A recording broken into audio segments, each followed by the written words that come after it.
Në 2 fshatra të rajonit të Vitis janë asgjësuar 27 krerë gjellë të infektuar me tuberkulozë dhe brucelozë. Ky vendim i Agjencisë së Ushqimit dhe Veterinës u mor me qëllim të ruajtjes nga infektimi brenda tufës, por edhe mundësi së bartjes së infektimit e njerëzit.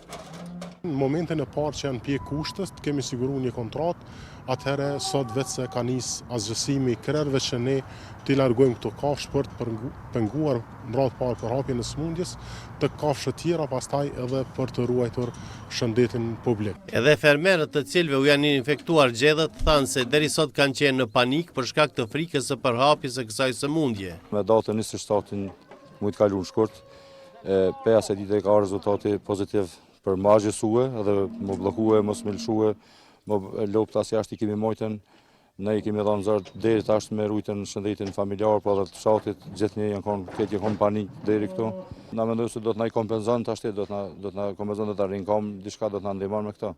Do ta shohim se çfarë do të bëjmë. Zyrtar komunal premtuan mbështetje për fermerët të cilëve u janë asgjësuar gjedhët. Sidoqoftë shpresoj edhe që sa më shpejt kompenzohen ato kafshë të asgjësuara, në mënyrë që fermerët edhe herën e tjetër kur bashkëbisedum, ata kanë dome të konsiderueshme në fermat e tyre dhe prapë po them është një lajm I mirë në fatkeqësinë e tyre që ka ndodhur. Sëmundja tuberkulozit dhe brucelozës të gjedhët në rajonin e Vitis u zbulua muaj më parë nga vetë fermerët, të cilët edhe kërkuan ndihmë në institucioneve lokale dhe qendrore.